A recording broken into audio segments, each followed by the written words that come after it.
नवी दिशा academy YouTube channel आपल्या सर्वांचं स्वागत आहे। विद्यार्थी मित्रांनो, तुमच्यासाठी आनंदाची गोष्ट आहे आणि ती बातमी तुमच्यापर्यंत येऊन पोहोचलेली आहे। भरती जरी 2022-23 ची असली तरी आपण ही जी भरती होत आहे पोलीस भरती 2024 मध्ये होत आहे हे आपल्याला माहिती आहे। आता जागा सुद्धा किती निघालेली आहे, शैक्षणिक अर्हता किती, वेतन किती आहे का, हे सगळं माहिती आहे आपल्याला। म्हणून विद्यार्थी मित्रांनो, आपण काय करायचं, जाहिरात कधी पडणार आहे आणि फॉर्म केव्हा चालू होणार आहे आणि फॉर्म कधी संपणार आहे हे सुद्धा तुम्हाला माहिती आहे। तर त्याच्यामुळे काय, आता मुलं 8-15 दिवसापूर्वी काय गाफील झाले होते आणि घराकडे निघून गेले, अभ्यासिकाची जागा सोडली, क्लास पासून थोडंसं वंचित झाले आणि त्यांना असं वाटलं की यावर्षी भरती होतच नाही। पण हे सुद्धा गलत आहे। जर तुम्ही नोकरीला लागण्यासाठी प्लॅन आखला आहे तर काय करावं लागतं की त्या ठिकाणी जो कालावधी दिला तो कालावधी आपल्याला द्यावाच लागत असतो। कोणतीही तयारी करत असताना अगोदरपासून सुरुवात ठेवावी लागते। मग भरती कधी होईल, काय होईल, ऐन वेळेला कोणती भरती होत नसते हे ध्यानात घ्यायचं आहे। तर त्याच्यासाठी शांततेच्या काळामध्ये आपण तयारी चालू ठेवायची आणि ती जबरदस्त चालू ठेवायची। तुम्हाला जर सक्सेसफुल व्हायचं असेल तर एक गोष्ट लक्षात घ्यायची, 2 पट फिजिकलची तयारी करायची आणि 7 पट अभ्यासाची तयारी चालू ठेवायची। नाहीतर काही विद्यार्थी काय करतील की आता त्या ठिकाणी आपण पहिलं ग्राउंड पाहू, नाही नंतर ऐन वेळेला आपण त्या ठिकाणी लेखी परीक्षेचं पाहू। तसं कधी करायचं नाही। ग्राउंडसाठी सुद्धा अचूक टाइम द्यायचा, सकाळी 1 तास, संध्याकाळी 1 तास, बस त्याच्या पलीकडे देण्याची आवश्यकता नाही। याच्या बाबतीत मी त्या ठिकाणी रनिंग कशी करायची, कोणत्या इव्हेंटची प्रॅक्टिस कशी करायची आणि लेखी परीक्षेची तयारी कशी करायची हे मी तुम्हाला नंतर सांगणार आहे। तर आपल्याला काय करायचं, प्राथमिक अवस्थेमध्ये तर आता नेमकीच या ठिकाणी जाहिरातीच्या संदर्भात तुम्हाला आता माहित झालेलं आहे। तर आपण एकदा आढावा घेऊया आणि आढावा घेतल्यानंतर मी तुम्हाला थोडंसं त्या ठिकाणी समजून सांगणार आहे की तयारी कशी करायची आणि त्या ठिकाणी यशस्वी कसं व्हायचं। कारण आता तुम्हाला माहिती आहे जून जुलैमध्ये भरती हमखास त्या ठिकाणी चालू होणारच आहे। जशा निवडणुका संपल्यानंतर त्या ठिकाणी त्यांचे जाहिरात म्हणजे त्यांचे निकाल जाहीर होणार आणि जाहीर झाल्यानंतर भरतीची प्रोसिजर, तुमचं ग्राउंड चालू होणार, त्याच्यानंतर लेखी परीक्षा होणार आणि लवकरात लवकर त्या ठिकाणी निकालही सुद्धा लागणार। तर मग प्रथम आपण याचा आढावा घेऊया। आता पोलीस भरती 2024, आता जागा किती आहे, 17,000 पेक्षा रिक्त जागा आहे। किती आहे, 17,000 पेक्षा रिक्त जागा आहे। याच्यामध्ये संख्या सुद्धा त्या ठिकाणी वाढू शकते। आता ऑनलाईन सुरू होणार, केव्हा ऑनलाईन अर्ज केव्हा सुरू होणार, जे समजा तुमचे अर्ज भरले जाणार हे ऑनलाईन पद्धतीने भरले जाणार आणि केव्हापासून सुरुवात होणार, 5 मार्च 2024 ते 31 मार्च 2024 या दरम्यान भरले जाणार। म्हणजे अर्ज सुरू होण्याची तारीख 5 मार्च असेल आणि अर्ज संपण्याची तारीख 31 मार्च असेल, म्हणजे शेवटचा दिनांक असेल, हे आपण लक्षात घ्यायचं आहे। आता पदाचे नाव काय, पोलीस शिपाई। काय आहे, पोलीस शिपाई म्हणजे पोलीस कॉन्स्टेबल। आता एकूण पदे किती आहे, 17,000 पेक्षा जास्त पदे आहेत। किती, 17,000 पेक्षा जास्त पदे आहेत। मग आता शैक्षणिक पात्रता काय लागणार, 12वी पास, शैक्षणिक पात्रता 12वी पास आणि त्याच्यानंतर समकक्ष ज्या समजा परीक्षा होतात तेही सुद्धा या ठिकाणी चालत असतात। जसं यशवंतराव चव्हाण मुक्त विद्यापीठ, इंदिरा गांधी मुक्त विद्यापीठ, असे जे काही समजा 12वीच्या समकक्ष परीक्षा असतात तेही सुद्धा त्या ठिकाणी चालते। त्याच्यानंतर मासिक वेतन काय असणार आहे, म्हणजे मासिक वेतन असणार आहे 21,000 आहेच, असणार म्हणजे काय आहेच आहे, 21,700 रुपये ते 69,100 रुपये, हे बी लक्षात आपल्याला घेणं महत्वाचं आहे। आता या ठिकाणी ही एक काय सरकारी नोकरी मिळण्याची उत्तम संधी आहे। त्याच्यामुळे काय करायचं, आपण बिलकुल या ठिकाणी संधी दवडायची नाही। म्हणून काय करायचं, ग्राउंड सुद्धा आपण काय व्यवस्थितपणे करायचं आहे आणि त्याच्या बिलकुल अचूक टायमामध्ये संपवायला पाहिजे, कालावधी तुम्हाला आहे आणि त्याच्यानंतर लेखी परीक्षेची सुद्धा तयारी अचूक होणं आवश्यक आहे। म्हणून विद्यार्थी मित्रांनो, आपण काय करणार, आता त्या ठिकाणी घाईघाईमध्ये क्लास लावणार। पण आता घाईघाईमध्ये क्लास लावण्याचा प्रयत्न कसा करायचा की ज्या ठिकाणी विद्यार्थी घडवू शकतो, ज्याला गणित जमत नाही, बुद्धिमापन जमत नाही आणि ज्या ठिकाणी गणिताच्या बेड्या तुटतील अशाच ठिकाणी क्लास लावण्याचा प्रयत्न करा, जिथं तुम्हाला गणित आणि बुद्धिमापन हा विषय खूप महत्वाचा आहे।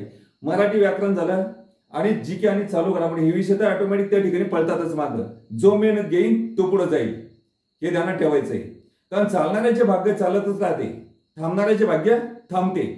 म्हणून या ठिकाणी आपण काय करायचं, मेहनत घ्यायचं, पुढे चालायचं आणि क्लास निवडताना काय करायचं, अगोदर खात्री करायचं, नाही तर प्रत्येक क्लासवाल्यांनी एजंट नेमलेले असतात आणि ते काय होतात, जे थोडेसे हुशार असतात एखाद्या निवडमध्ये किंवा एखाद्या विषयामध्ये, त्यालाही सुद्धा एजंटमेंट लावतात, त्याला कमिशन देतात आणि आपण काय करतो, नेमकं तिथं फसतो. आता जर फसले तर पुन्हा काय, तुमचा मेसचा पैसा गेला समजायचा, राहण्याचं खोली भाडं किंवा येण्या जाण्याचा सुद्धा त्या ठिकाणी पैसा गेला, अभ्यासिकेचा पैसा गेला समजायचं.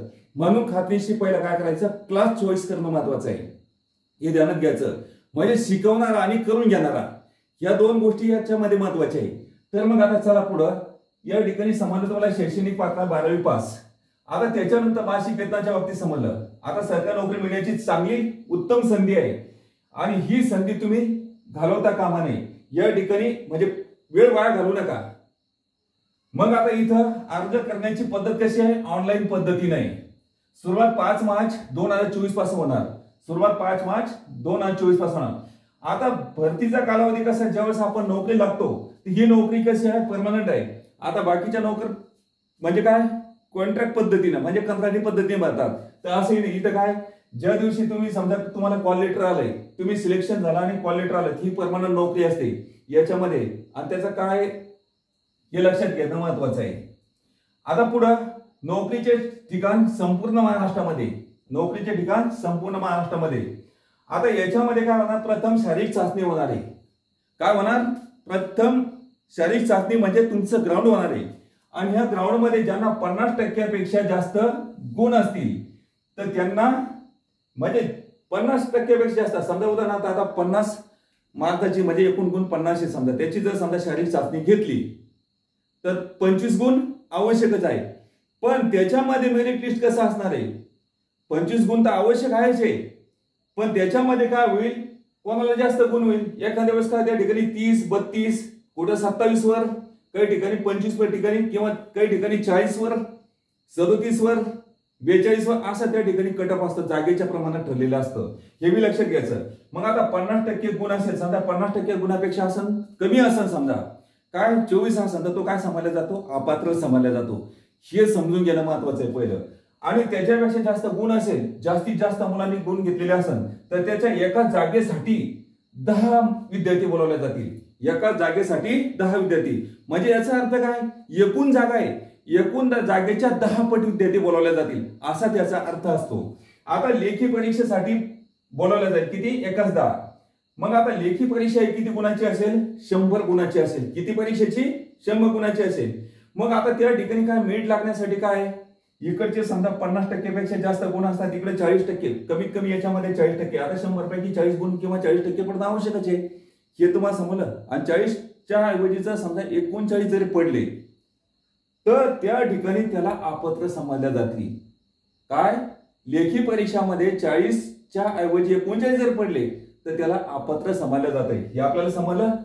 मग त्याच्यामध्ये काय होईल, ज्या विद्यार्थ्यांना जास्तीत जास्त मार्क असेल त्या ठिकाणी काय होईल की कटअप लागेल, म्हणजे पहिली प्रोव्हिजनल लिस्ट लागेल, प्रोव्हिजनल लिस्ट लागेल आणि त्याच्यानंतर फायनल लिस्ट लागेल. हे आता आपल्याला समजलं.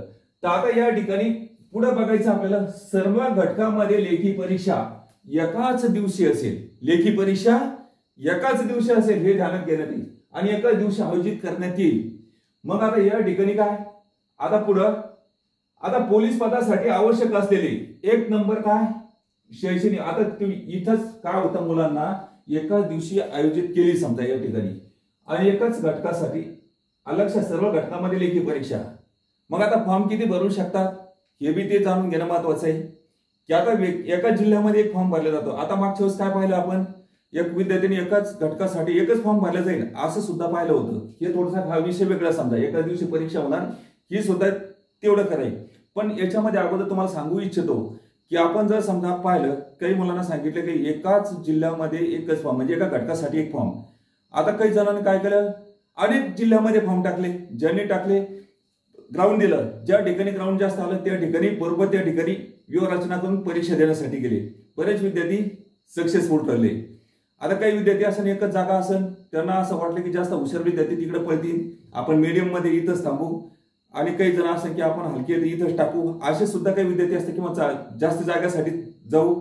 आता ज्या विद्यार्थ्यांनी रचना केली की आपल्या इथं बजेट बसतं, एका जागेसाठी फॉर्म टाकून स्वतः त्या ठिकाणी सक्सेसफुल झाले. तर आता तुम्हाला माहिती आहे SRPF मध्ये खूप जागा निघाल्यात, त्यामुळे ही एक SRPF मध्ये चांगली संधी आहे. तर आपल्याला काय करायचं, एका दिवशी तुम्हाला समल आयोजित करण्यात येईल, एकाच सर्व घटकासाठी लेखी परीक्षा एकाच दिवशी. आता त्यानंतर पोलीस दलासाठी आवश्यक असलेली शैक्षणिक अर्हता, शारीरिक पात्रता, आवश्यक असलेली कागदपत्रे, सामाजिक समानता आरक्षणाची माहिती, परीक्षा शुल्क, आवेदन अर्ज सादर करण्याची माहिती, अर्ज सादर करण्याचा दिनांक तुम्हाला तर समजलाय समजा, आणि त्याच्यानंतर वेळ आणि उमेदवारांना सविस्तर सूचना. आता कोणती वेबसाईट आहे, पोलीस रिक्रुटमेंट 2024 माहिती ऑर्गनायझेशन. वेबसाईट कोणती, पोलीस रिक्रुटमेंट 2024.माहिती.ऑर्गनायझेशन या संकेतस्थळावर दिलेल्या सविस्तर जाहिरातामध्ये उपलब्ध आहे. तर त्या ठिकाणी आपण बघायचं आहे. आता अर्ज स्वीकारण्याचा शेवटचा दिनांक 31 मार्च 2024 आहे. अर्ज स्वीकारण्याचा दिनांक 31 मार्च 2024 आहे. आता या निवडणुकीमुळे तुम्हाला काय होणार की एकच संधी, आता अर्ज भरून घेणार आणि त्याच्यानंतर लोकसभेच्या निवडणुका होणार. मग या लोकसभेच्या निवडणुकामुळे काय होणार, तुमचं ग्राउंड आणि लेखी परीक्षा पुढे असणार. तर मग खरं सांगा तुम्हाला आता कालावधी किती मस्त आहे. तर आता या कालावधीमध्ये जो जोमाना अभ्यास करेल, भीतीच्या आड काय चाललं ते माहिती नाही, कुठे काय चालू आहे, कोणते लग्नाचे कार्यक्रम असेल आपल्या आई वडिलांना पाठवा, भावाला पाठवा, जे समजा उदाहरणार्थ तयारी करत नसेल अशांना पाठवायचं. पण आपण काय करायचं, जावळाचे कार्यक्रम, लग्नाचे कार्यक्रम हे सगळे टाळायचे. आज तुम्हाला काय माहिती आहे का, एक गोष्ट लक्षात ठेवायचं. आता गावामध्ये समजा आपण, आज तुम्हाला किंमत आहे का, ते काय म्हणते, एखाद्या लग्नामध्ये गेलं ते काय म्हणत, संजय पत्तर बळी आण. म्हणजे गावामध्ये तुम्हाला आज किंमत नाही, पण नोकरी लागल्यानंतर काय होईल की ज्या ठिकाणी संजय म्हणत होते तर त्या ठिकाणी काय म्हणत, साहेब आले, त्यांना काय ना खाली चटई आणा म्हणतील, चटई टाका आणि व्यवस्थित त्यांच्याकडे सोय घ्या हे सांगतील. म्हणजे तुमची किंमत कशामुळे वाढणार की ज्यावेळेस तुम्ही साहेब झाले त्यावेळेस तुमची किंमत वाढणार, हे ध्यानात घ्यायचं आहे. आज आपल्याला किंमत नाही म्हणून इकडे तिकडे नाही का, दोन घासासाठी किंवा एन्जॉय करण्यासाठी इकडे तिकडे फिरत बसू नका. जो असं फिरत बसेल तर भरतीसाठी सुद्धा असं फिरत बसेल. तर त्याच्यामुळे काय करायचं, रात्रंदिवस झपाटून अभ्यास करायचा. आज तुम्हाला एक एक सेकंद महत्वाचा आहे, तर एक एक सेकंद सुद्धा वाया जाऊ द्यायचा नाही. त्या एका एका सेकंदाचा फायदा उचलायचा. उठण्याच्या बाबतीत निष्काळजीपणा करायचा नाही. लवकर उठा, लवकर अभ्यासाला लागा, लवकर ग्राउंडची म्हणजे बरोबर ठरलेली वेळ आहे. तर आता वेळ असे तुमचं समजा ठरलेली वेळ आहे, तर याच्यामध्ये 1 मिनिट सुद्धा 5 मिनिटापेक्षा जास्त फरक नको. तुम्हाला वाटत असं माझा दोस्त येईल, मी इथं थांबलेलो आहे, अर्धा तास वाट पाहायची, 15 मिनिटं वाट पाहायची. मी म्हणतो कोणत्याही किती जवळचा काळजाजवळचा दोस्त असन तर त्याची 5 मिनिटापेक्षा जास्त वाट पाहायची नाही. 5 मिनिट संपले किंवा 1 मिनिटही सुद्धा पाहू नका. काय सांगायचं, बरोबर टाइम झाला आपण पळत जायचं. दोघ जण पळत असतील तर त्याला काय म्हणायचं, मागून कव्हर करते मला. काय म्हणजे दोस्त असे असतील, खरोखर तुम्ही दोस्त असाल आणि तुम्हाला एकमेकाची काळजी असेल नोकरी लागण्याची, तर त्यांनी 1 मिनिट सुद्धा एकमेकाचा वाया जाऊ द्यायचा नाही.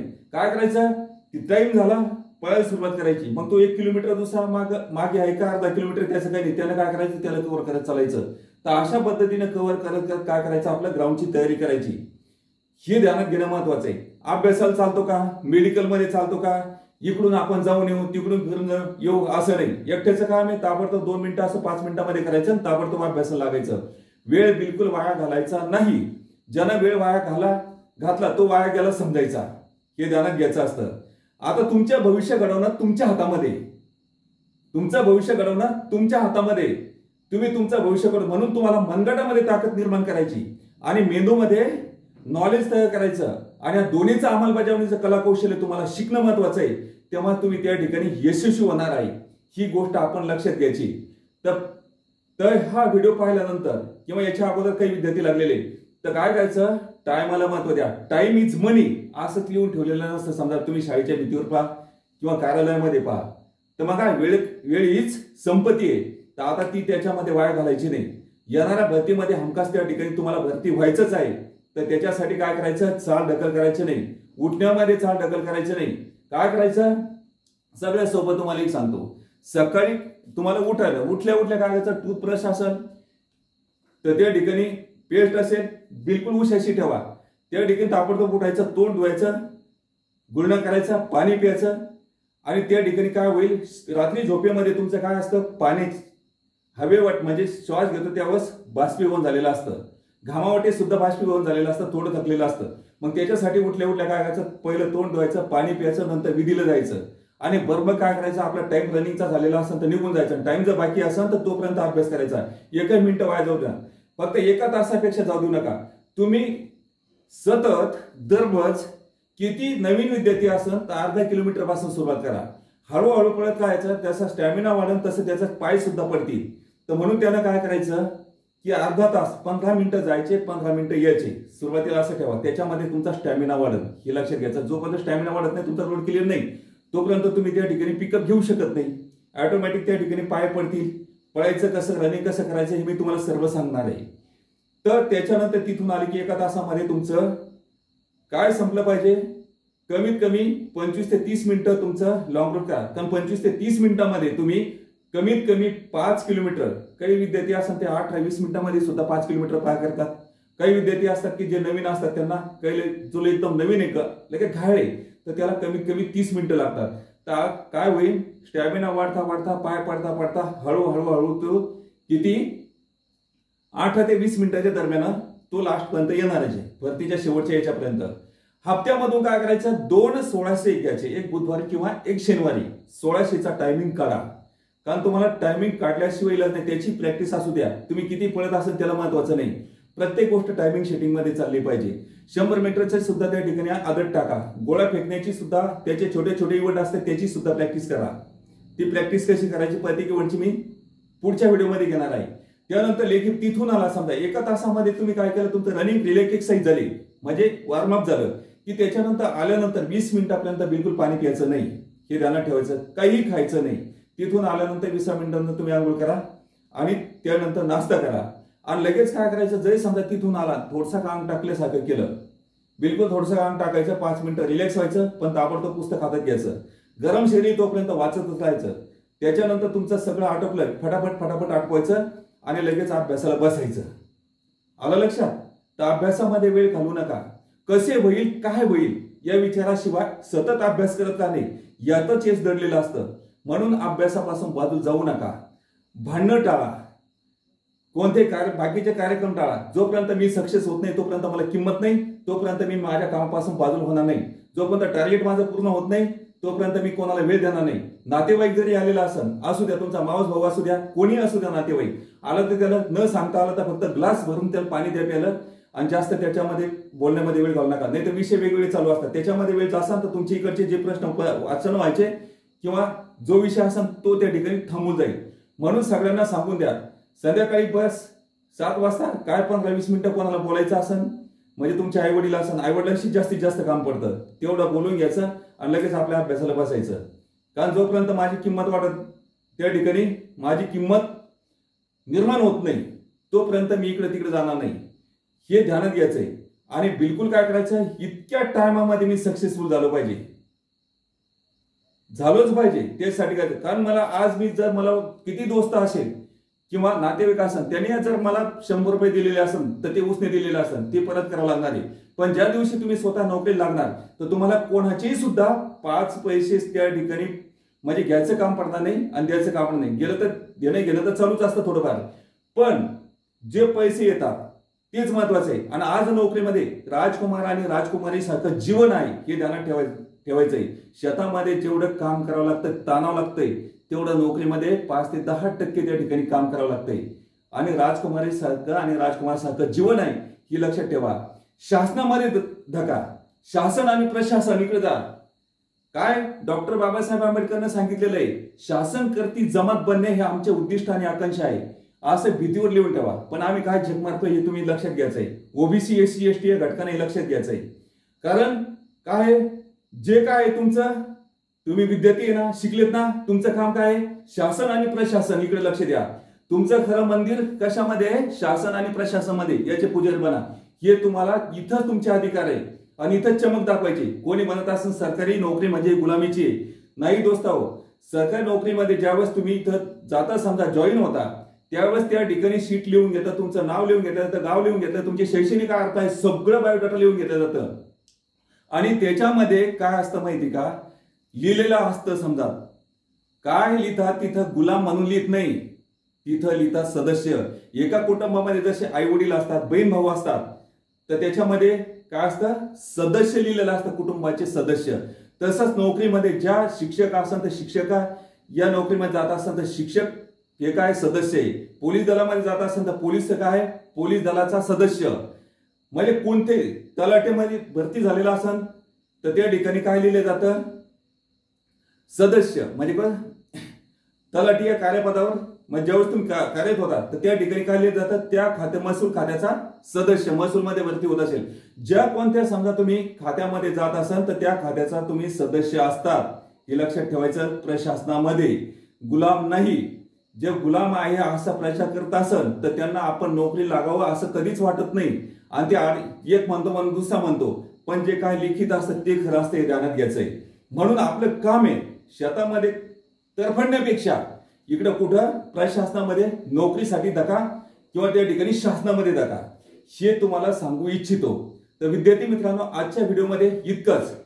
तर यानंतर पुन्हा मी त्या ठिकाणी पोलीस आता लाईव्ह क्लासमध्ये गणित आणि बुद्धिमापन हे सुद्धा विषय चालू केलेले आहे हे ध्यानात घ्यायचंय। तर लाईव्ह क्लासमध्ये शॉर्टकट ट्रिक्स न गणित शिकवले, ज्या विद्यार्थ्यांना गणित जमत नाही अशा विद्यार्थ्या सुद्धा गणित ड्रिल फाउंडेशन प्लेलिस्ट मध्ये बघायचं, व्हिडिओ टाकायला सुरुवात केलेली आहे ते प्लेलिस्ट मध्ये जाऊन बघायचं। त्यांच्या गणिताच्या बेड्या तोडायच्या असेल तर त्यांनी त्या प्लेलिस्ट मध्ये जाऊन बघायचं, जसं सांगितले तशी तयारी करायची, 100% तुमच्या गणिताच्या बेड्या तुटल्या जातील, तो हमखास तुटणार हे लक्षात घ्यायचं।